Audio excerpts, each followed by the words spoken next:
Olá, seja bem-vindo a mais um episódio do Manchete Podcast. No programa de hoje eu recebo aqui para um bate-papo o vereador Álvaro Oliveira, líder do governo Vladimir na Câmara, quem desde já agradeço pela participação. Abraço, obrigado Arnaldo, obrigado a todos que nos ouvem e assistem.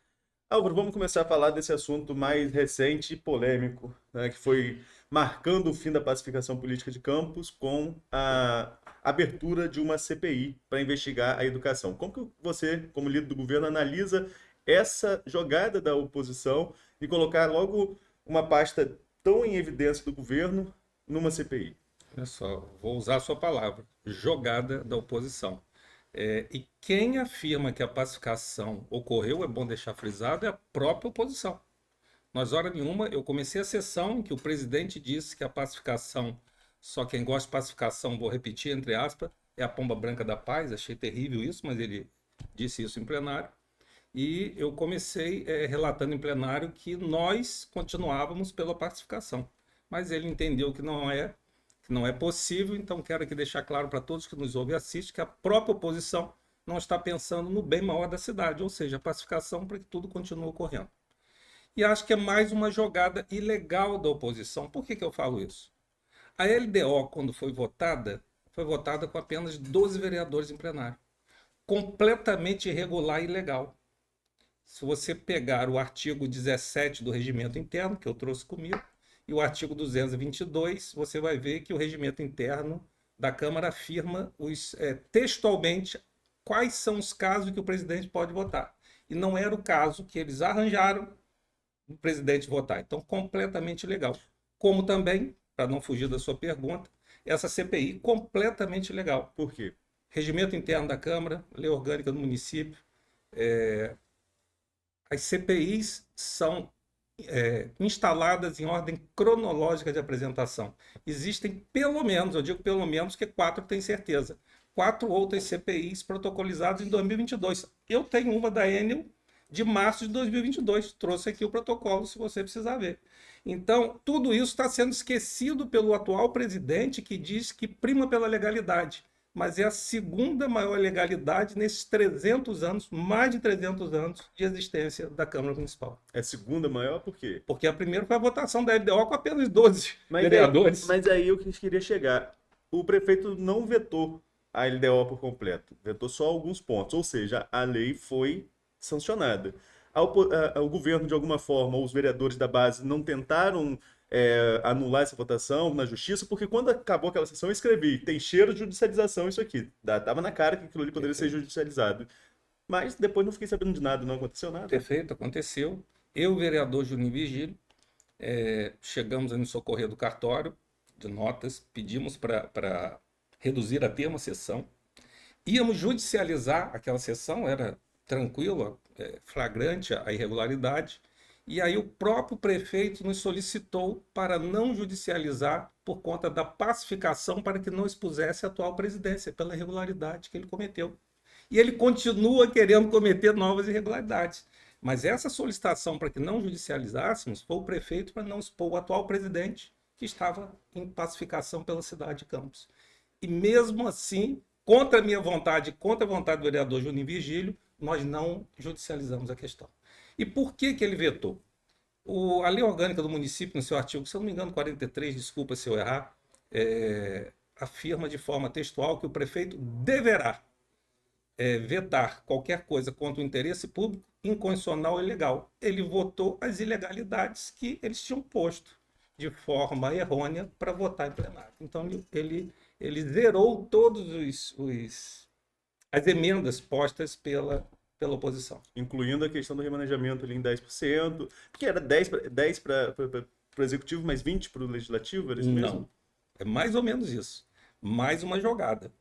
20% para o legislativo, 10% até o parágrafo, até a sexta emenda. Da sétima emenda em diante, eles vão colocando uma frasezinha que a princípio você pensa que não diz nada, mas diz tudo.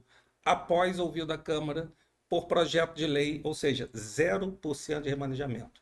Tudo que fosse posto para remanejamento deveria ter aprovação da Câmara Municipal. Então, em verdade, o presidente da Câmara colocou 20% para a Câmara, não entendi. Podia colocar 0 para os dois. Mas por que 20 para ele, 0 para o governo? mais uma jogada da oposição. E em relação à CPI, vamos voltar à CPI. Você fala que Bora. a CPI está aí, é uma jogada ilegal da oposição. E qual vai ser a jogada do governo, então, para enfrentar esse momento? Não, nós vamos esperar ele cometer a ilegalidade dele. Eu não posso, eu estou dizendo, eu já adiantei para ele semana passada, falei, não chame de presidente, falei de Marquinhos, não lembro. Eu me dou bem com o Marquinhos, com o presidente. Estou falando isso de forma política, institucional, mas me dou muito bem com ele. Falei, bicho, eu acho que eu tenho mania de falar bicho, né? Falei, bicho, mais uma ilegalidade. Isso aí vai dar judicialização. Cuidado, tem no mínimo quatro CPIs em ordem cronológica e uma é minha. Eu sei que é minha porque eu tenho minhas coisas guardadas e meus protocolos. Então vamos esperar qual vai ser a atitude dele. Mas ele não tem nenhum respaldo de, como presidente, ele que arruma a pauta, por exemplo. No caso da CPI, então, o regimento já trata especificamente que tem que ser De cronológico. forma textual, de forma cronológica, a apresentação das CPIs. Caso ela de alguma forma, tenha algum vício, ela deverá ser devolvida ao vereador e aí o vereador tem a prerrogativa ainda de pedir para colocar em plenário para votar. Então, flagrante a irregularidade cometida. Álvaro, nessas mudanças que aconteceram aí nesse período, tem muita gente partindo. Você mesmo, você está no PSD, que depois chegou o Bruno Viana, hoje o PSD, o líder é Bruno, que está na oposição. União Brasil também, uma salada ali de base e oposição por causa das mudanças partidárias que aconteceram nesse período. Como que vai ficar essa montagem dessa CPI? Porque são os líderes que indicam, não é isso? Olha só, entendimento de que os líderes indicam. Mas se nós nos socorrermos da Câmara Federal, a Câmara Federal é votado. Eu não sei porque Campos tem que ser o líder que vai indicar. Mas nós estamos esperando como que o presidente vai se comportar nisso. Eu não quero adiantar nada, ele tem os convencimentos dele. Vamos aguardar como seu corpo jurídico vai orientá-lo de novo, se pelo modo correto ou se pelo modo errado.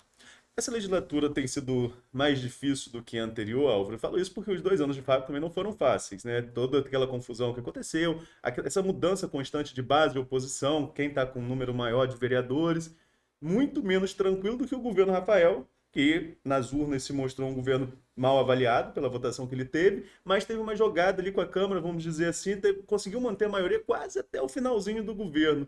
O que aconteceu com o Vladimir, que antes era colocado como uma pessoa boa de articulação e perdeu a mão com a Câmara? Não, o primeiro ano de governo, isso a gente internamente, nós temos que fazer essa autocrítica, o primeiro ano foi um ano muito ruim, um ano de adaptação. O Vladimir é recém-chegado, muitos vereadores recém-chegados, então foi um ano de adaptação, um ano muito ruim. E acho que agora a gente vê toda a seriedade, toda a vontade e todo o empenho. Eu nem falo empenho, comprometimento do prefeito, é só a gente ver como era a nossa cidade e como está hoje e as avaliações que tem tido. Então, eu acho que foi normal. Normal não por assim dizer que no sentido de normalidade, mas cometemos alguns erros no princípio e agora reavaliamos tudo e acho que nós temos que seguir no caminho correto. E o caminho correto, da nossa visão, é a pacificação. Mas acho, Arnaldo, te adiantando, você não me perguntou, nós da base do governo temos conversado muito sobre isso. E vamos começar a exigir, a solicitar, em forma até de exigência do prefeito, que se não há pacificação, não tem porquê membros da oposição terem indicações no governo. Eu acho que, primeiro de tudo, se sou eu, teria devolvido meu cargo no dia que falaram que acabou a pacificação. Mas se acabou a pacificação, acabou por conta deles, e eu digo aqui os sinais que eles deram. Deram vários sinais e que nós fomos relevando. Votação ilegal da LDO. Depois, um processo judicial, segundo, processo judicial para extinguir determinado artigo da lei orgânica e do regimento interno, em que você, para tombar um veto do prefeito, deveria ter maioria qualificada. Judicializado, não nos perguntaram, não é que tenha que perguntar, mas não é uma pacificação, não é conversado. Outro movimento errado. Malham e falam aos quatro cantos sobre o pai e a mãe do prefeito, mas de forma pessoal, baixa e com xingamentos. A mesma coisa contra o prefeito, não falam de forma institucional, chamam ele disso, daquilo, de vários nomes. Depois vão trazer agora, essa semana, 2 deputados do Estado, que todo mundo sabe o show pirotécnico que eles vão fazer. Mas qual o conhecimento que eles têm da cidade? Então, para que trazer esses 2 deputados para fazer esse show pirotécnico em Campos? Será que o Estado do Rio, lá na capital, não tem nada? Será que não tem nada para ser feito? Será que não tem uma CPI do CEPERJ para fazer? Será que não tem uma CPI da UERJ para fazer? E os deputados estão aqui dizendo que erro no trânsito, erro não sei aonde. Se tem erros, nós somos 25 vereadores para apurá-los e ver o que precisa ser feito. Mas, para mim, show pirotécnico. Mais um show pirotécnico. Tem mais alguma coisa? Eu estou só te mostrando os sinais, porque você fala assim, o governo, como eu vi, eventualmente, o presidente pregar, ele não nos atende. Atende sim. Só não atende porque não há nenhuma ligação para ele. O atual presidente já disse em plenário, não, eu queria uma reunião com o prefeito e 25 vereadores. Mas sequer para o telefone ligou o prefeito. Todas as vezes que precisou não havia essa ligação, por que agora não há? Mais um sinal de que não quer a pacificação. Mas nós estamos aguardando para ver como é que vai ficar isso. Essa pacificação, Álvaro, você fala em sinais, mas eu vejo da seguinte forma. Vladimir deu uma entrevista pra gente no outro podcast que eu participo, da Ana Paula Mendes, e lá ele declarou que Rodrigo não teria candidato a prefeito. Esse será um acordo para o ano eleitoral. Porque a pacificação nos anos não eleitorais até dá para se entender, né? Agora, em ano eleitoral, dois grupos políticos que são rivais, é uma questão mais difícil de se entender como analista. Só que, ao mesmo tempo que ele disse que Rodrigo não teria candidato, a gente vê a Carla Machado se filiando, transferindo seu título para Campos e sendo um nome que agrada ali o grupo da oposição. Claro que tem as questões jurídicas dela também que precisam ser resolvidas antes, porque ela foi prefeita reeleita, né, mas tem uma questão aí que alguns advogados colocam que não teria impedimento por causa da renúncia ter acontecido no início do mandato, nos 2 primeiros anos. Enfim, isso vai parar no TSE, somos nós que vamos resolver. Mas não começa a aparecer candidatos por ali também? Essa pacificação não tinha hora mesmo para acabar? Olha, eu vou pelo que você falou. A hora para acabar é na hora política, 6 meses antes. Agora, por que isto agora? Ninguém entendeu. Os sinais foram sendo feitos, não que nós não víssemos, mas eu acho que a gente não queria acreditar que tem alguém querendo atrapalhar a cidade. E fomos relevando esses sinais, mas tudo tem limite. E acho que esse limite foi ultrapassado. Vou repetir aqui, nós vamos nos posicionarmos enquanto base, exigindo do prefeito, caso eles não entreguem todos os cargos que ele tem no governo, que o prefeito faça retirar todos os cargos que eles têm no governo. Porque, para nós da base, estamos incomodados com o que tem sido feito. Enquanto está trabalhando pelo bem da cidade, estamos juntos. Mas quando começa a trabalhar pensando de forma pessoal, estamos separados.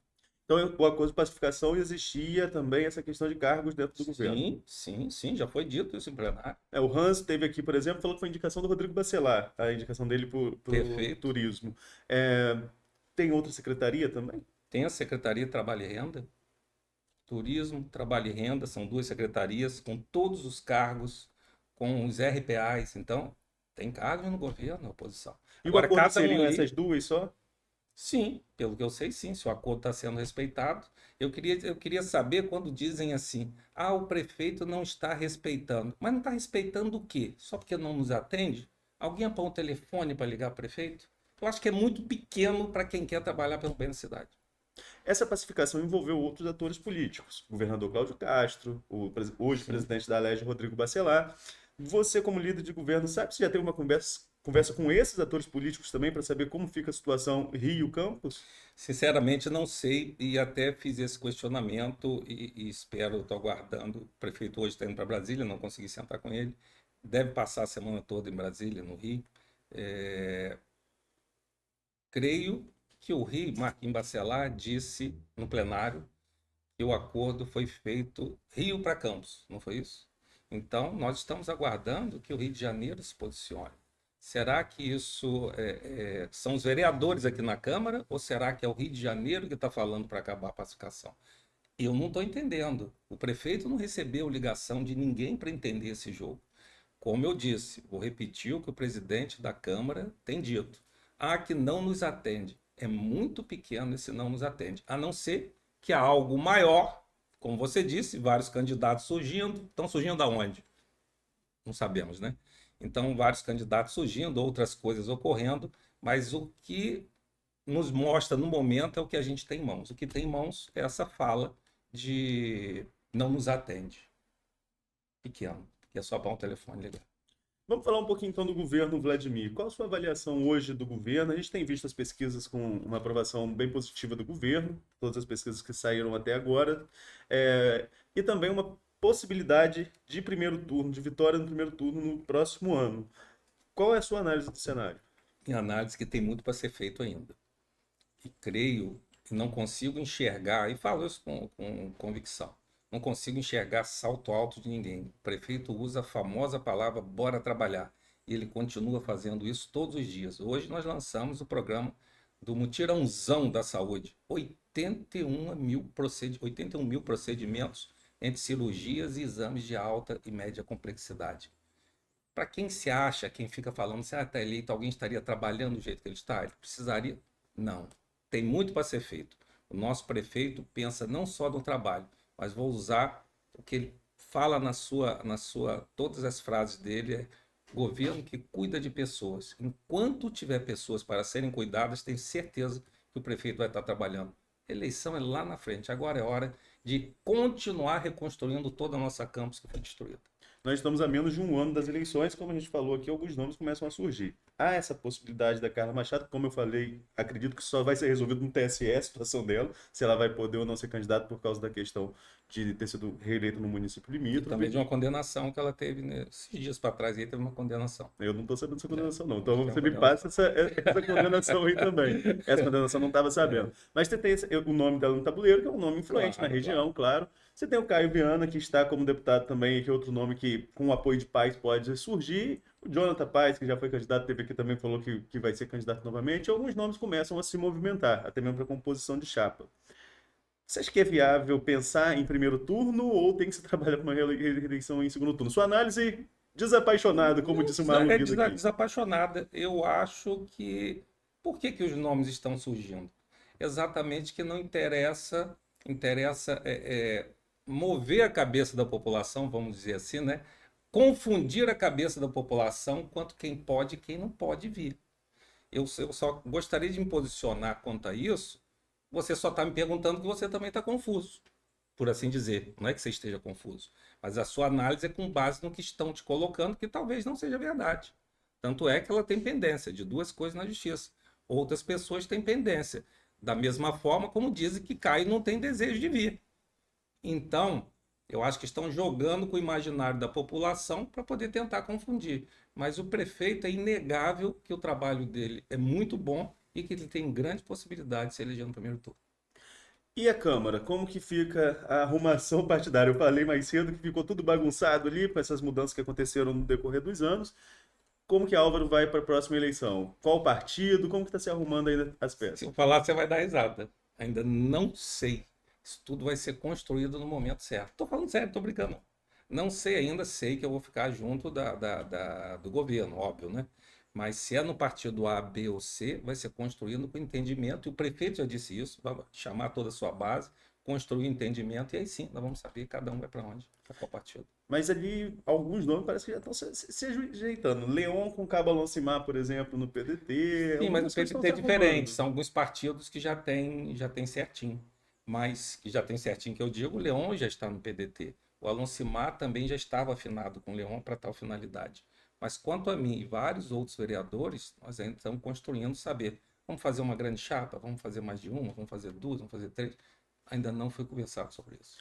E a Câmara, Álvaro? Para não dizer que não foi conversado, eu minto. Não é que eu menti, não, mas nós fizemos uma reunião um dia, o prefeito estava presente, e aí ele só levantou as hipóteses para que todos começássemos a pensar para depois ter uma outra reunião. Então isso tudo vai ser decidido em conjunto. Vamos falar um pouquinho sobre a Câmara. Eu falei mais cedo, mas acabei entrando em outra pergunta. Qual a sua análise dessa legislatura em relação à outra legislatura que você passou? Como que você avalia as suas duas passagens pela Câmara? O meu grande medo, já tive a oportunidade de falar sobre isso, era muito difícil, legislatura passada, era muito difícil porque eram 20 pessoas tentando falar da minha família, ninguém nunca falava de mim, só falava da minha família, e a gente via claramente, depois os meios de comunicação foram acordar, de que Campos estava sendo destruída. Nada foi feito, nada, absolutamente nada. Então, isso foi muito ruim para a Câmara, teve aquela renovação histórica, porque só se falava lá de discussão, né? Só de ataques pessoais e outras coisas. Meu medo, já falei sobre isso, é que agora, e eu tenho visto isso com muita facilidade, as pessoas, ao invés de discutir de forma institucional, estão agredindo as outras pessoas. Falei, gente, vocês vão repetir o mesmo erro que já foi repetido. Tenho abaixado meu tom, sempre costumo falar que eu estou pacificado, eventualmente a gente destempera também. Mas acho que o meu grande medo é a Câmara continuar sendo para a população, e algumas pesquisas já apontaram isso, como algo não muito confiável. Porque você vai lá, ao invés de ouvir falar pelo bem da cidade e da população, vai ouvir falar da família dos outros, da mãe dos outros, do pai dos outros, do prefeito, por assim dizer, de forma pessoal. Eu acho isso muito ruim para a classe política. Você acha que vai ser uma eleição também de grande renovação na Câmara? Não, acho até que pode ser que sim. Se a Câmara continuar como está, aí eu tenho certeza. Mas acho que vão ter novos nomes aí entrando agora, né? Um governo que dá certo, gente, nós temos que entender que o governo não é feito só de uma pessoa, são de várias pessoas. E outras pessoas têm o mesmo desejo que eu tive lá atrás, de se colocar à disposição, botar o nome à disposição, com muita possibilidade de se eleger, né? Álvaro, a gente está chegando já ao fim do nosso bate-papo, mas diretamente não te perguntei ainda. Você é candidato, pré-candidato para o próximo ano? Como que está a sua configuração para as urnas? Estarei pré-candidato no próximo ano, com certeza. Pode apostar. Tá certo, Álvaro. Vamos lá, aquela famosinha nota para o governo. Qual é a nota do governo Vladimir para você e por quê? Rapaz, eu costumo dizer que eu diferencio, eventualmente, governo Vladimir e o governo pessoas administrativas. Alguns secretários a gente vê que não tem uma interação muito boa com a comunidade com a população em geral, não é com a classe política, não. E o prefeito tem essa total interação. O prefeito é um prefeito que não só entrega muito, mas ele está no dia a dia de todos. Quantas manifestações do início do governo você via acontecer, o prefeito ia lá? Todas. Não existiu manifestação que o prefeito não fosse pessoalmente. Então ele vai ao encontro da população, ele vê seus anseios e eventualmente toma as decisões baseadas no que viu, voltando até atrás em algumas decisões. Mas acho que alguns secretários, poucos, mas tem ainda que se afinar com a população, entender que ele está ali servidor público, servir ao público. Alguns ainda não entenderam isso. Mas e a nota? A nota para o prefeito, 9,5, é sério mesmo. Eu dou uma nota boa a ele porque eu vejo o comprometimento dele. Uma nota muito boa. Vejo que ele está indo no caminho correto. E não boto 10 porque entendo que ele tem algumas coisas que precisa ainda modificar. Mas quanto aos seus secretários, eu vou botar aí no 8. Tem alguns secretários ainda na. Esse é alguns secretários. Eu já recebi algumas pessoas aqui também que falam de alguns secretários. O próprio Garotinho, quando esteve aqui, falou que o governo avaliava bem o governo do filho, mas que alguns secretários precisavam ser mexidos, inclusive, mas não quis dar nomes. Você não vai se falar de nomes aqui pra Não, gente? porque, olha só, eu não estou aqui, eu estou aqui para te dar informações e não para criar nenhuma cisão política dentro do grupo que eu faço parte. Eu acho que esse convencimento, e eventualmente a gente tem possibilidade de falar com o prefeito, mas se ele entende de modo diverso, vamos respeitar o entendimento dele. Mas me cabe sempre que estiver com ele falar, olha, eu entendo que aqui, mas é um entendimento, né? Eu posso ver ruim, ele pode ver muito bom. Álvaro, muito obrigado pela sua participação e deixo desde já o convite para uma próxima oportunidade. Boa, não. Sempre à disposição. Um abraço a todos vocês, um abraço para você, estou à sua disposição. E a você que nos acompanhou até agora, fique ligado também nas nossas redes sociais. Até a próxima.